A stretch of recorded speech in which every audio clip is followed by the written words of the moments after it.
And where are you going?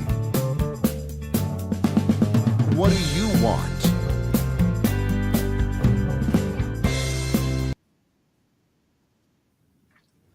Hello and welcome to Business Lessons from the Military. I'm your host, Kevin Bemmel, and I'm here every Tuesday at 10 a.m. Pacific time to talk about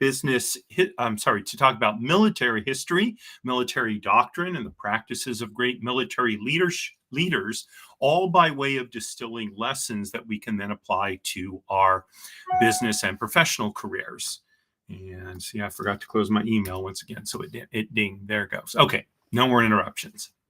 And so today I'm going to be talking about one of the most, I don't know if celebrated is the right word, probably, but certainly one of the best known military individuals, I think, of all time, Lawrence of Arabia. So his actual name is Thomas Edward Lawrence. T.E. Lawrence is probably he's better known with the initials, but of course best known as Lawrence of Arabia. So I'm going to talk a little bit about his life so you can understand the background. For those of you who've seen the movie starring Peter O'Toole, I believe it was. I don't know how accurate that movie was. It was a long time that I watched it. It certainly is a dramatic movie. As I recall, it won the Oscar for Best Picture of that year. And it definitely dramatizes the role that Lawrence of Arabia had in World War I. But in any event, I'm going to be talking factually about T.E. Lawrence's life, and then looking at some of the things we can learn from his career. He was enormously successful working with the various Arab tribes, and I'll talk about that as well. So he was born on August 16th, 1888. So like me, he's a Leo. Okay, he was born in Tremedog, Wales. So he's a Welshman, actually. And from 1907 to 1910, he studied at Jesus College in Oxford. His thesis focused on Crusader castles, and we can see from really, the early time in his life, he was interested in the Middle East. So before World War I, he basically was involved in archaeology, and in particular archaeology in the Middle East. Particularly in Carchemish, which is now part of modern-day Turkey. So he really deepened his knowledge of Arab culture and geography during this time from about 1910 to about 1914. So in 1914, Great Britain gets involved in World War I. Basically, the French ask the British to send an expeditionary force to help them repulse the German invasion. And Lawrence joins British intelligence, and he is sent to work in Cairo as part of the Arab Bureau. So given what is already a pretty, deep knowledge of Arab culture and geography, that probably didn't come as any surprise. It certainly made sense that he would be working in intelligence where he could put his knowledge to work. In October of 1916, he meets Emir Faisal for the first time, and he forges an allegiance with Faisal that really shapes what became known as the Arab Revolt. So in 1917, he leads guerrilla operations, and eventually on July 6th, he captures Aqaba, and as a result, he's able to disrupt the Ottoman supply lines. And so that it sort of is the beginning of the Arab revolt. Keep in mind that the countries in the Middle East at that time were dominated by Great Britain and France. The Arab countries were not independent countries, though. I mean, they were formed into countries basically by the European powers, but the Arabs no longer wanted to be colonized by primarily, again, Britain and France, and so the Arab revolt develops out during this time period, and in 1918, Lawrence plays a crucial role in the Arab revolt, culminating in the capture of Damascus on October 1st. Damascus, of course, being in Syria, and is a focus of world attention right now because of the fall of the brutal dictator Assad. So after the war, in 1919, Lawrence attends the peace conference as a member of the Arab delegation. So although ostensibly he was part of the British military, he attends the conference in the Arab delegation, and he basically advocates for Arab independence. In 1921, he worked as an advisor for Winston Churchill, who headed up the colonial office, and he helped to shape Middle East policy, including establishing modern day Iraq and what was then known as Transjordan, what is now known as Jordan. So we see the sort of transformation of the Middle East and the Arab world from one of tribes and a somewhat fluid geographical situation becoming a more westernized nation state situation.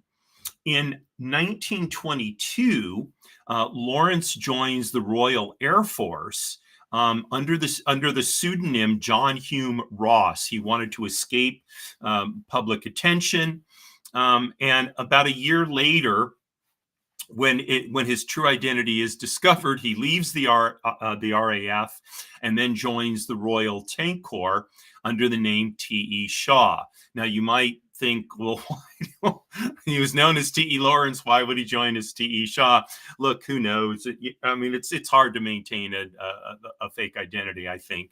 But in any event, he's in the Royal Tank Corps, and then in 1925, he rejoins the IRF, and he serves in the RAF until 1935. And in fact, on May 19th, 1935, Lawrence is killed in a motorcycle accident near his home in Dorset, England. He was 46 years old. So it was just a few months before his 47th birthday.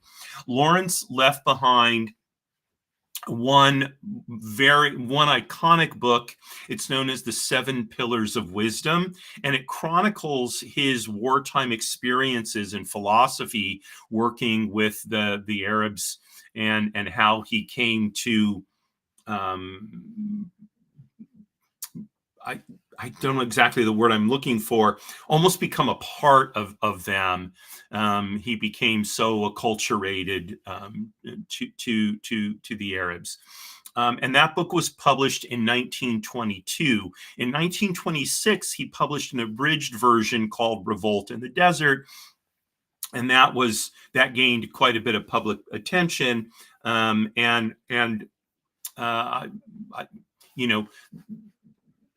he became this sort of considered to be charismatic, romantic is the word I'm looking for, this romantic figure who, basically so immersed himself in another culture that he became a part of it. And He is brilliantly portrayed, by the way, by Peter O'Toole. I can see in my mind's eye the pictures of him in the film in Arab clothing, and he's riding on the horses and all of that. So by the way, I do recommend the movie. It is an amazing movie, however historically accurate or inaccurate it is. So what lessons then can we learn from the career of Lawrence of Arabia, of T.E. Lawrence?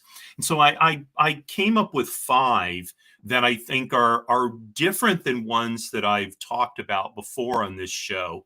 And so I'm just going to go through them, not in any particular order of importance, but just I think these are good ideas for us to think about and apply to our business and professional lives. So first of all, Lawrence communicated a vision.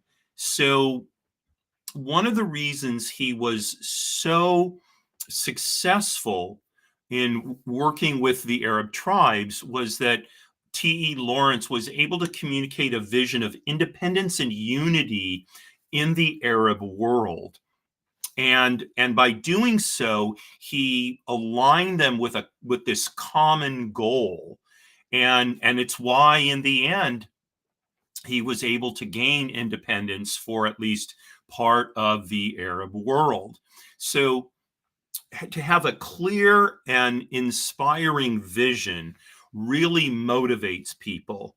And I think that so I'm going to give you the reverse, which I think proves the rule here. So yesterday, after meeting with my trainer, I had just a few minutes to. I just wanted to sort of decompress. And as I do from time to time, as I was walking down the street to the parking garage, I walked into one of my favorite clothing stores. It's called COS, C-O-S. And just to kind of see what was going on. Hadn't been in there for a while. I like to look at the mannequins and sort of get ideas on how to dress, that kind of thing, right? And the first thing I noticed when I walked in was there were a lot of empty clothing racks. Never a good thing in a retail clothing store. And so I saw 2 of the employees standing by the stairs that go up to the men's section. And I said to them, I said, hey, I noticed the empty racks. I said, is the store closing? They said, yes. As a matter of fact, today is our last day. Wow. And so I ended up talking with the 2 of them for about, it ended up being about 25 minutes, 30 minutes, talking about what they were going to do now that the store was closing. And what one of the things I asked them was, is COS just closing down this location, or are they leaving the US market? COS is part of H&M, which is I think it's either a Dutch or a German company. I don't recall which. And they said, no, they're staying in the US market. But for as many years as they've been there in the market, they haven't figured out who they are in the marketplace. And as a result, they've had to close a number of stores here in Southern California. At this point, I think they've got just 2 stores open. I know there's still one in Century City, not far from where I live. There was another one, I've forgotten now where they said it was. So they've significantly shrunk their footprint.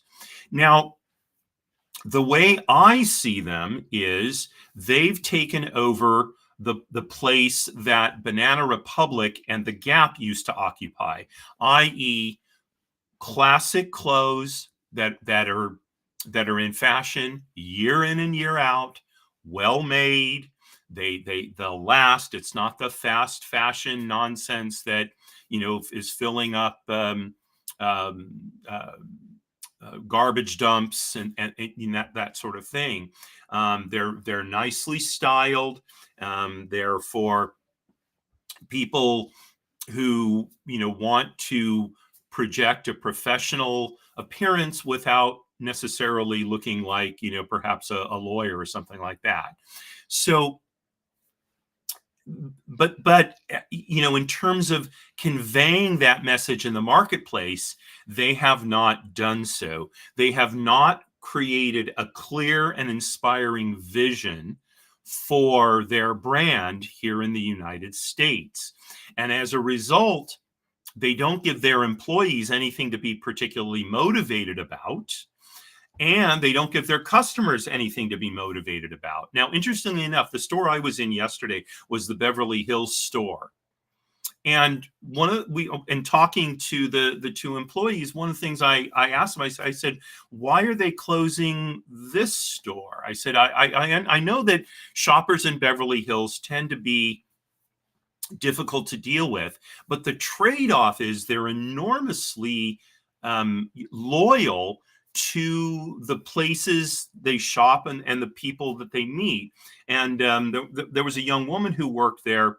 She was one of the two people I was talking to, and she said, it's interesting you say that. She said, I've only been here since July. So she's been there July, August, September, October, November, less than 6 months. And she said, I already had people who came in to see me on a regular basis. And when they came in the store, they asked for me because, they liked me and they trust my taste, et cetera. Right.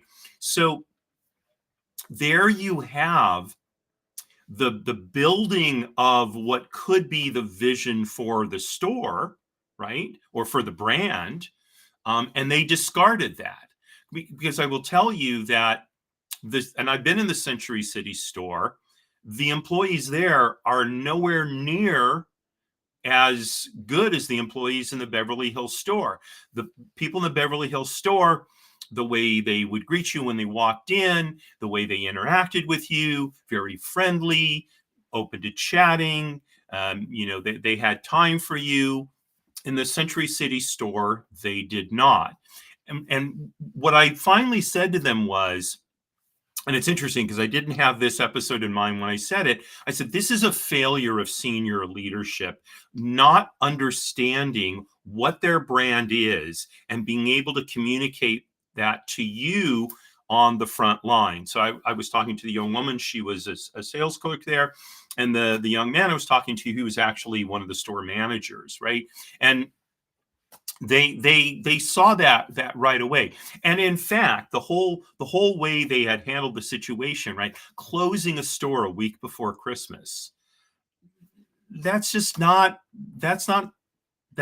a brand that has an understanding of that has a vision of that understands their mission, right? And so the manager who'd been with them for quite a number of years at that point, as a result of how they handled things, he left to go to another clothing brand. Now, that's a loss for costs, because he knew them. He was dedicated to them. He'd grown in the company, and now he's gone because he realized that they didn't have that strategic vision, or well, I shouldn't say that they did, that senior leadership didn't have the strategic vision, right? So that's, and as a result, the brand is atrophying rather than growing.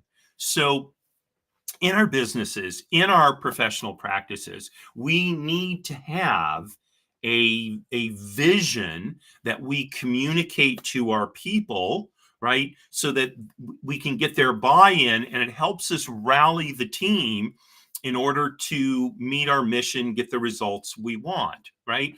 And we also then need to build goals out of our vision that will then inspire people, right? Now, by the way, and I haven't talked about this, I think, on this show for a while, but the whole 3 pillars of attainment, that is all designed to help us create our vision. Now, in the case of the 3 pillars of attainment, the vision for our life, okay, but if you go down just to the finances pillar, to the pursuits pillar and to the finances realm, we should have a vision for our professional life, right? And if you were to, if you could read this thing below it, you would see exactly that vision spelled out, okay, in basically one sentence in terms of my professional vision, right?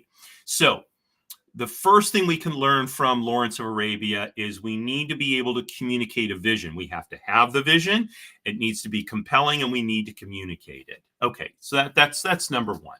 Number two, we need to really embrace cultural intelligence. So I'm going to use the example of costs again. We tend to think of cultural intelligence. Well, let me talk about Lawrence for a minute first, right? Lawrence immersed himself in understanding Arab culture, language, geography, societal behavior, all of those. He absolutely understood all of it. How to dress, how to interact, all of that. He really learned. He became a part of the culture in essence, right?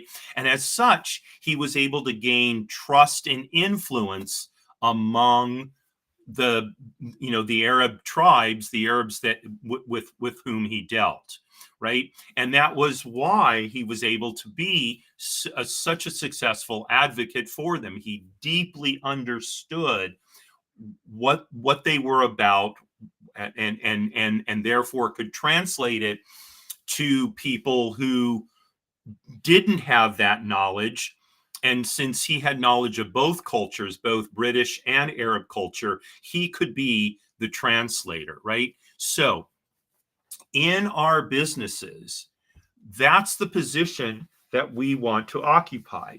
So we want to have such deep knowledge, deep cultural intelligence, if you will, about our area, about our industry, our area of practice. Okay. Now, when we hear cultural intelligence, we tend to think of different cultures like Arab culture or Chinese culture or something like that. That is true if we're talking about a business with an international footprint. Okay. But here, if we're more of a local business, nonetheless, there are cultures that we need to understand. And going back to the cost example, what the senior leadership of Cost failed to understand was the retail culture of Beverly Hills. They made a decision, it sounded like to me, based purely on numbers. Now, I'm not saying we should ignore numbers. Obviously, if something's not profitable, we have to make changes. But one of the questions I asked the two employees I was talking to is, how much time did senior leadership spend in the store? In the previous year, the head person had spent an afternoon in the store. He couldn't. I said, well, what questions did he ask you about how this store operated? And they said, none really. He just kind of hung out with us. Okay, this is a senior leader who did not have the cultural intelligence he should have had before he made the decision.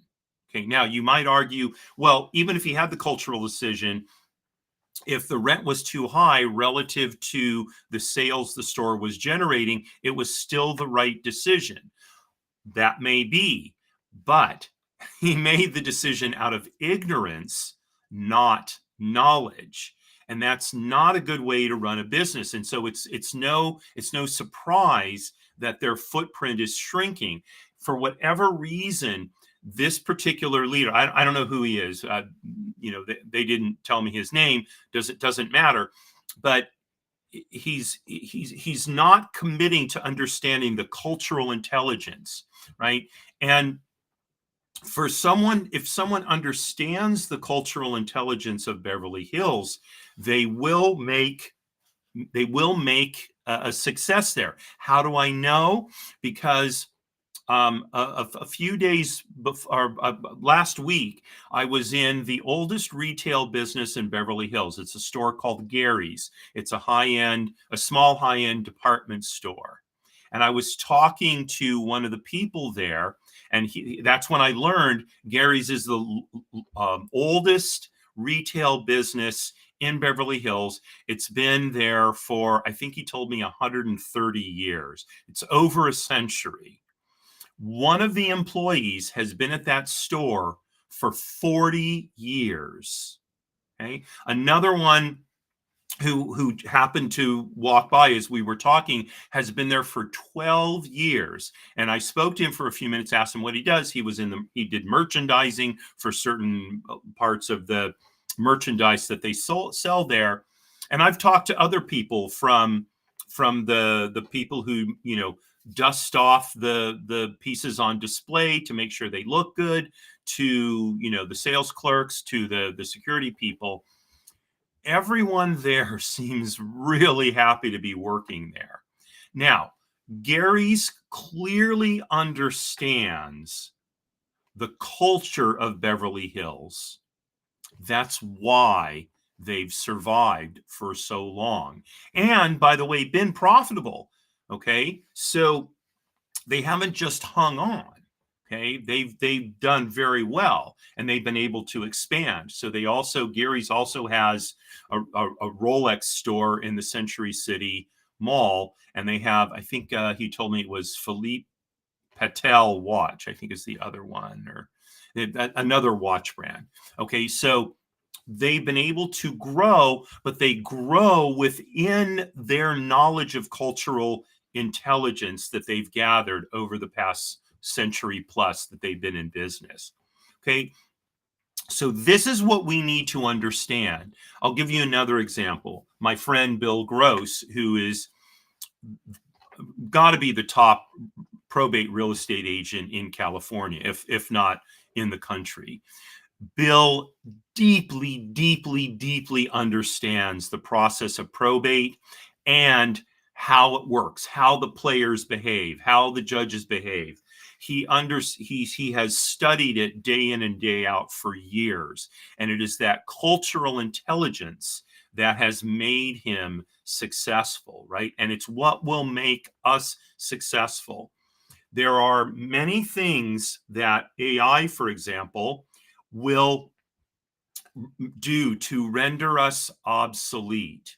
Okay, what AI cannot do is have such a deep understanding of cultural intelligence that it can make decisions for us.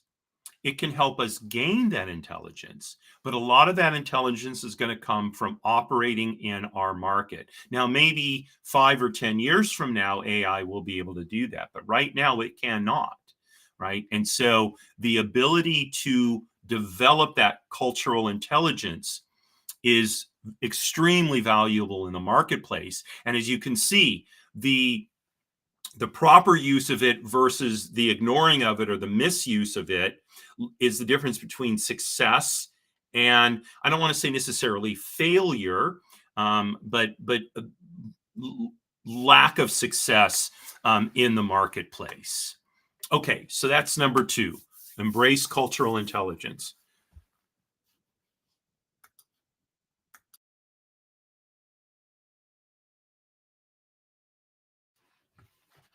Excuse me, sorry about that. Okay, number 3, master the art of collaboration. So Lawrence not only was able to himself collaborate with a variety of Arab tribes, but he also was able to bring tribes together in collaboration. Now, that was no mean feat because a lot of these tribes were competitors, enemies for a long, long time. Okay, but by getting to know each individual tribe, the tribal leaders, the different customs of each tribe, Lawrence was able to find ways to get them to collaborate for their collective benefit. Okay.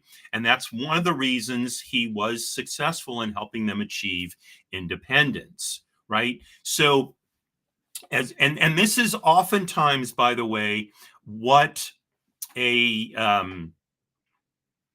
I'll call it a colonial authority in this case, because that was the type of authority that was wielded by the British and the French. So one of the ways colonial authorities keep power is by dividing to keep conquered, basically, right? And leaders who have been successful in overcoming colonial rule, they were able to get disparate groups to collaborate. Gandhi did it. Mohandas Gandhi did it. Lawrence helped the Arab tribes do it, and that's why they were successful in gaining their independence. Okay, so in our in our businesses and professional practices, we need to build collaboration to a finely honed skill. The fact of the matter is today that it's not efficient to build a huge organization with lots of people in it. We're much better off in most cases finding people with whom we collaborate and honing our ability to do so. So for my practice, while I could have all kinds of skills in-house, I could have wealth advising in-house, I could have real estate property management in-house, I could maybe even have a legal team in-house. Doesn't make sense for me to do that. It's much better for me to learn how to collaborate with wealth advisors, plural, property management companies, plural, lawyers, plural, accountants, plural, right? And build teams as needed for the best interest of my clients. Okay. And that collaboration is what really makes things work well. So I'm dealing with one client right now where the client has a lot of property here in California, but they live in a different state. And their lawyer in the state in which they live is working on their estate plan. But since the property is here, I advise them, I think you need to have a lawyer here in California as well, because you want to make sure that your estate plan is covering both bases. And so their personal lawyer found a California-based estate planning lawyer for them. And I contacted her yesterday to give her an update of what was going on.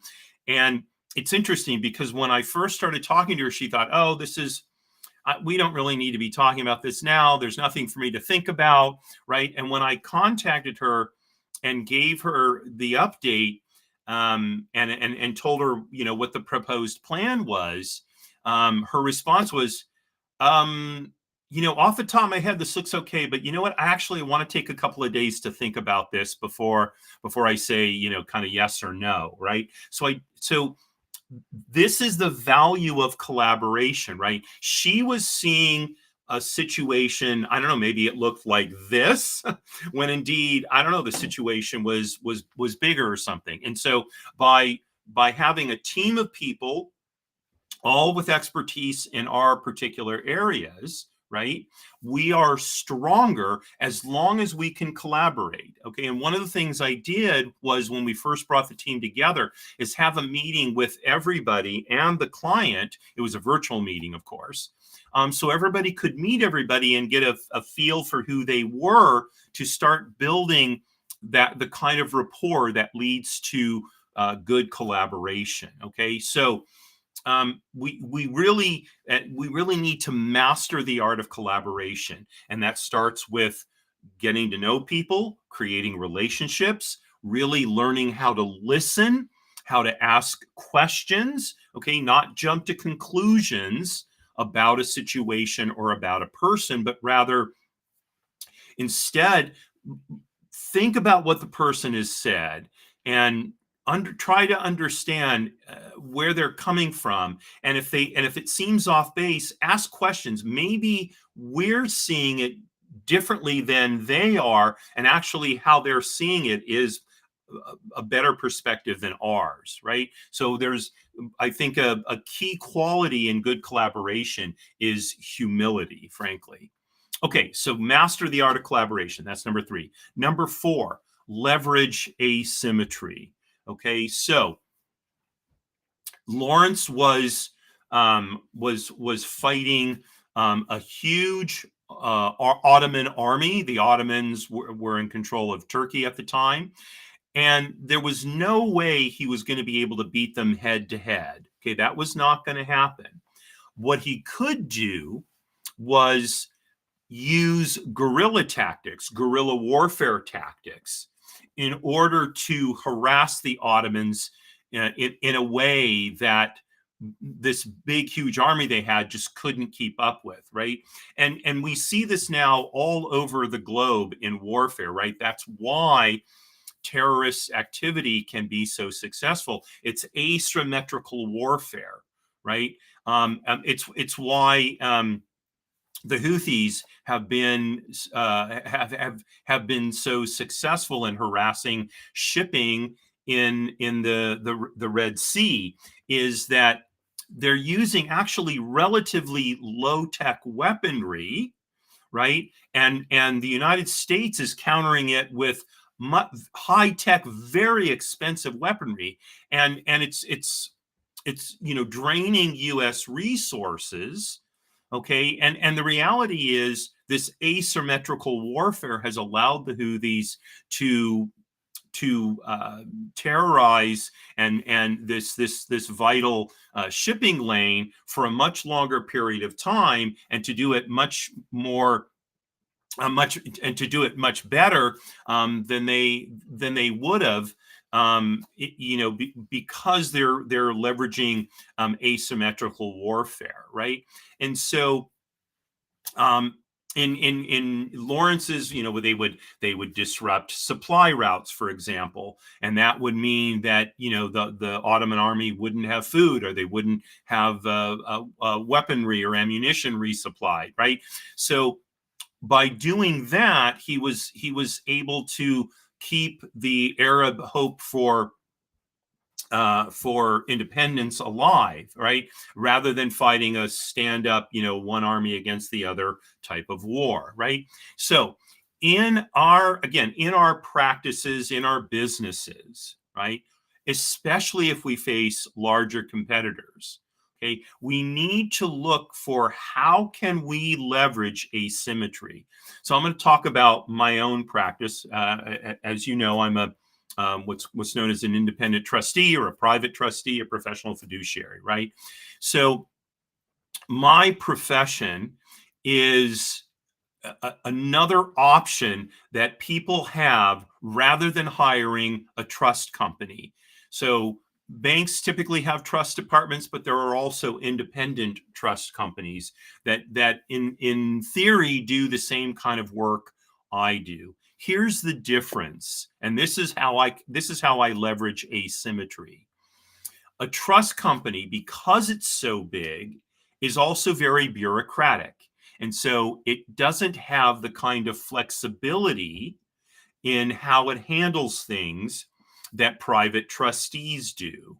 Okay. So when I deal with a client, what I seek to do is to develop an administration program for them, okay, that mirrors what they want, their individuality, rather than folding them into my pre-existing system and forcing them to deal with the way I do things. Okay. And so, and by the way, I did the same thing in my real estate company that I had before I was in the Navy, right? I've always made my businesses be client centric rather than industry centric or process centric. Okay. Now, that's not to say that I don't focus on processes. I do. I look to make my processes as efficient as possible. But by making my processes as efficient as possible, that gives me the ability to customize them to the needs of my individual clients. Okay. So that's how I leverage asymmetry. The fact that I'm small kind of light on my feet. I don't have a laborious, bureaucratic decision-making chain, right? And so that's what gives me one of my competitive advantages in the marketplace in which I operate. And that's what we all need to do, right? We have limited resources, especially if we're a smaller business. So how can we deploy those limited resources in a way that will give us a competitive advantage over larger organizations that have a lot more resources than we do, right? And so maybe it's in nimbleness, maybe it's in flexibility, maybe it's in narrowing down into a specialty that large companies, because they have huge overhead and such, they can't market to such a narrow specialty. They feel like they've got to market to a broader audience, or a broader, not audience, I mean a broader clientele, right? So leverage asymmetry, use your smallness, right, to the disadvantage of your competitors. Okay, finally, and this is I think a particularly apt message for this time of year: document and reflect. Okay, so Lawrence's book, the seven pillars of wisdom, he writes down his strategies, his philosophies, and talks about why they were successful. Okay, the process of doing that has been extremely important. It was important for Lawrence, but it was also important for people who wanted to mirror his success because they had it there in the book. Okay, and over the years, like I said, the 7 Pillars of Wisdom has become one of the seminal books written by a military figure, right? So for us, as we go through our businesses, especially as we deal with things like marketing and client relations, we want to document what we're doing. We want to keep track of our success or lack thereof. We want to keep track of our activities. Now, unlike Lawrence, we probably don't want to wait till it's all done and then write a book reflecting back on it. We want to build that in to our routine. So I know for myself, excuse me, each week I review my progress and I review my plans. Okay, I do that every Friday before I shut down for the Jewish Sabbath. Okay, so the reason I do it on Friday is then I going into the weekend, I've got that knowledge in my head. And although I'm not focused on business over the Sabbath and the weekend, nonetheless, it's churning in the background so that on Monday, when I go back to work, right, oftentimes I find that ideas start percolating on how I can improve on what I've done the previous week. So I document and reflect each week, each month, and each year. And this is why I said this particular item is this is an appropriate time to be talking about it, because we're at the end of the year now. In fact, there's 2 weeks left in this year, 2024. And so if you haven't done or started to do a documentation and reflection process for the year that's ending, I cannot encourage you enough to engage in that, to prepare yourself for the year to come, right? And you can't see it because it's too small. But for example, this is my primary professional document. This has been updated, and my goals and my conditions of success have been updated. And this is all something I've been working on over the last 2 or 3 weeks, and will refine and fine tune over the next 2 weeks. So I'm absolutely ready to go. And in some cases, I've already, because I met the goals that I had made for this year, I've already gotten a jump on at least one of my goals for 2025, right? This is the benefit of documenting and reflecting, is we can continue to move forward smartly, as I'm fond of saying, and we're able to make changes on the fly much more efficiently than we could without this process of documentation and reflection. So, while like I said, we don't need to write a book the way Lawrence of Arabia did, but we do need to take the example of his book and to inspire us to keep track of our successes and lack thereof, reflect on them so that we can plan for going forward. So, just reviewing real quickly the 5 key lessons that I take from Lawrence's career and offer to you this holiday season. First of all, communicate a vision, because that's how we'll motivate our people. Embrace cultural intelligence. Really understand our customers, our industry, our competition, all of that. Okay. Number 3, master the art of collaboration. We can be much stronger if we learn how to work with others well than we can be by trying to just overwhelm by the sheer size of our organization. Number 4, leverage asymmetry. If we're small, there's a lot of benefits to being small. Okay. Yes, we probably have less resources, but we can be much more strategic, much more tactical in how we deploy those resources. And we can make changes much more rapidly. We can be much more agile than a larger competitor. And number 5, document and reflect, especially this time of the year. Look at what your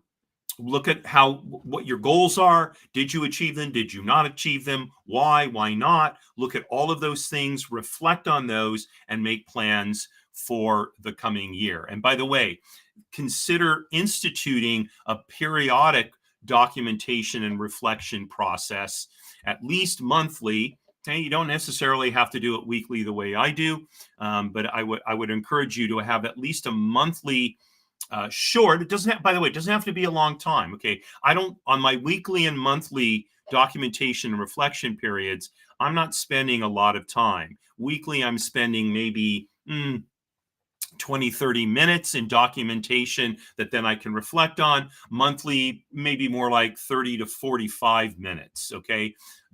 That's it. Okay. But then yearly, of course, I'm spending a lot more time. So work those into your schedules. I know I have them calendared in, okay, so that the time is set aside. So those are the lessons that we can learn from Lawrence of Arabia, T.E. Lawrence. Like I said, this very charismatic figure in military history.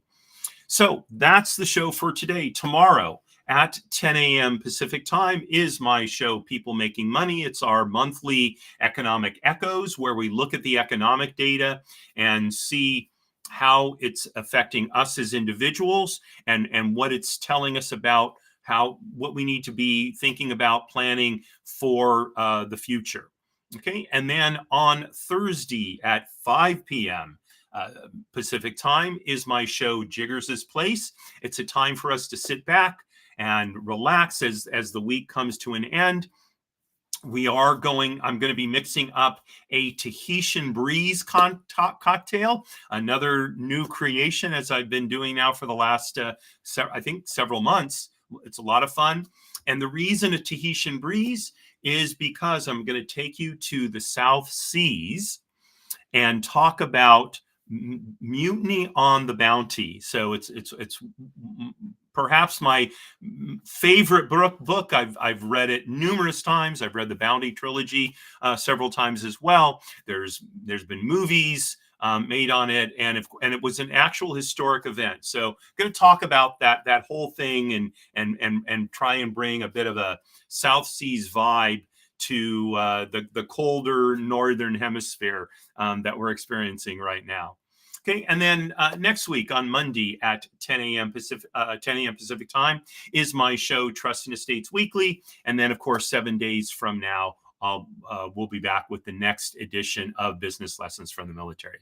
So actually, no, we're not going to be 7 days from now. It's a good thing I caught this. I realized 7 days from now is Christmas Eve. And as surprising as this may be, yes, the rabbi is going to do a special Christmas Eve, a special edition for Christmas Eve. It's just a tribute to all of my Christian friends, something to hopefully help you enjoy the holidays a little bit more. And so I hope you'll tune in for that. And that's actually going to be that'll be the last show, excuse me, until the last news show until the new year. So we'll have some replays during the week between Christmas and New Year. But I hope you'll join me for that special edition, and that'll be at 10 a.m. on Tuesday of next week. So once again, thank you for joining me. If you have any thoughts, comments, whatever, all the links to our social media will be in the show notes on YouTube after this post. Feel free. And I think that's it. So hopefully I will see you tomorrow and Thursday. And I wish you a wonderful rest of the day. And signing off as I always do, Marie, darling, you are my bell. Courage at all times, my friends.